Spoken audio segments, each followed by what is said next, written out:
नमस्कार दोस्तों मैंने अभी नेटफ्लिक्स पर द यूनियन नाम की नई मूवी को हिंदी में देखकर कंप्लीट किया है। 1 घंटा 50 मिनट की मूवी की टोटल लेंथ है, जिसमें फिर 10 मिनट के यहाँ पर एंड क्रेडिट्स हैं। एंड फिल्म हिंदी के साथ साथ तमिल और तेलुगु में भी अवेलेबल है। एंड सीधा आते हैं स्टोरी पर। तो वही चीज़ें यहाँ पर यूँ होती हैं जो नेटफ्लिक्स की साइट पर लिखा हुआ है। मैं आपको एग्जैक्ट वही पढ़कर सुनाई देता हूँ, बाकी की बातें उसके बाद करेंगे। तो यहाँ पर लिखा है, जब आम जिंदगी जी रहे न्यू जर्सी के एक कंस्ट्रक्शन वर्कर की हाई स्कूल में बिछड़ी प्रेमिका उसे एक मिशन के लिए भर्ती करती है तो वह अचानक से जासूसी की दुनिया में आ जाता है। ये नेटफ्लिक्स पर लिखा हुआ है। एंड इस मूवी को देखने का जो एक्सपीरियंस रहा है, मैं कह सकता हूँ कि कहीं ना कहीं सही रहा है। मूवी की जो पेसिंग है वो कहीं ना कहीं अच्छी है। मूवी बोर नहीं करेगी, लेकिन प्रॉब्लम ये है कि स्टोरी लाइन के नाम पर इस फिल्म में कुछ भी नया नहीं है। मतलब इससे और अच्छी स्पाई मूवीज हम देख चुके हैं। हालांकि इस फिल्म में जो एक्शन है वो अच्छा है एंड क्लाइमैक्स में जो चेज सीक्वेंस है वो अच्छा है। एंड यहाँ पर जो चीज़ें हो रही हैं, जो मिशन है, उसमें कोई नयापन नहीं है। टू बी ऑनेस्ट, आपने ऐसी चीज़ें बहुत बार देखी होंगी जहाँ पर जो खुफिया एजेंट्स हैं उनकी जो जानकारी है वो लीक होने का खतरा है।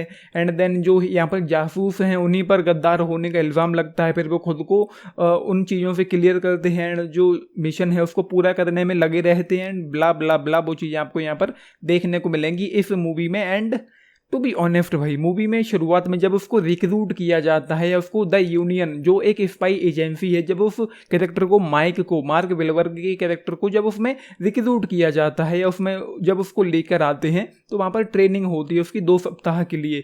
तो वो जो वक्त था वो मुझे kind of a boring feel हुआ। मतलब कुछ भी बहुत खास वहाँ पर लग नहीं रहा था। एंड उम्मीद नहीं थी कि आगे चलकर इस मूवी में हमको कुछ भी खास देखने को मिलने वाला है। एंड यहाँ पर हैले बेरी का जो कैरेक्टर है रॉकफेन, उसको कुछ खास डेवलप नहीं किया गया। मतलब बात यह है कि इस फिल्म में डेप्थ की और ट्रीटमेंट की कमी फील होती है। डेप्थ मतलब कोई फील नहीं है, कोई इमोशन नहीं है यहाँ पर इसके किरदारों में या फिर इस मूवी की दुनिया में। उसके बाद ट्रीटमेंट, ये एक स्पाई मूवी है। स्पाई मूवी में कम से कम थ्रिल और टेंशन तो होना चाहिए कि कोई स्पाई है, या वो वाली चीज़ें होती हैं कि वो मर भी सकता है, या बहुत सारी चीज़ें होती हैं एक स्पाई मूवी में।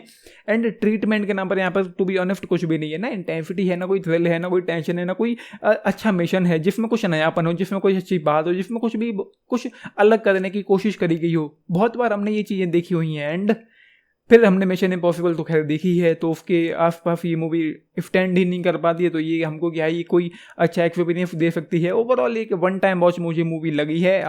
मैं कहूँ कि एवरेज मूवी है। एंड ऐसा लगता ही नहीं है कि मैं कोई कुछ अच्छा देख रहा हूँ या कुछ नया देख रहा हूँ जो कुछ जिसमें कुछ नयापन हो। एक मोमेंट था जब हाँ ये जरूर है कि यहाँ पर हमको कई बार ये सुनने को मिलता है कि कोई यहाँ पर गद्दार है। द यूनियन में कई कैरेक्टर्स कहते हैं कि यूनियन में कोई गद्दार है। हाँ, तो वो जो कैरेक्टर है जो वो गद्दार है या जो भी है, उसको उन्होंने अच्छे से संभाल के रखा है। उसका नाम आप उनके रिवील करने से पहले उसको गैस नहीं कर पाओगे कि कौन है। तो वो चीज़ें यहाँ पर हैं, वो आपको देखने को मिलेगा। वो जैसा कि मैंने कहा वन टाइम वॉच मूवी है। एंड यहाँ पर लैंग्वेज को लेकर कुछ इशूज़ हैं, मतलब कुछ फाउल लैंग्वेज का इस्तेमाल किया गया है। बाकी तो इस फिल्म में एक सिंगल किसिंग सीन भी नहीं है। तो ये है overall just 3 star out of 5 इस मूवी के लिए, क्योंकि यहाँ पर कुछ नया करने की कोशिश नहीं करी गई है। कुछ भी नया नहीं है, बस एक्शन जो है वो अच्छा लगता है। एंड यहाँ पर एंड में जो चेज सीक्वेंस था वो अच्छा लगता है। एंड बिल्कुल खत्म होते होते भी मतलब उन्होंने कुछ ऐसी चीज़ें छोड़ दी हैं कि वो चाहें तो अगला पार्ट इस मूवी का लेकर आ सकते हैं। लेकिन यहाँ पर जो मिशन था वो कंप्लीट हो गया है, वो खत्म हो गया है। तो ये चीज़ है। 10 में से अगर आप लोग पूछे, मैं जाऊँगा केवल 6.5 स्टार्स के साथ इस मूवी के लिए।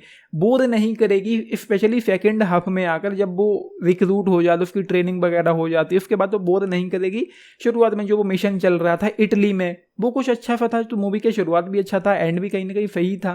तो ये मुझे, जैसा कि मैंने कहा, मुझे एक एवरेज सी मूवी लगी है। टाइम पास करना चाहें तो देख सकते हैं, और नहीं भी देखना चाहें तो छोड़ भी सकते हैं, क्योंकि कुछ भी नया नहीं है यहाँ पर। सो ये है। एंड बाकी लाइक शेयर सब्सक्राइब भी करना चैनल को, वीडियो को एंड देश भी नहीं थे चैनल करेंगे। Thank you.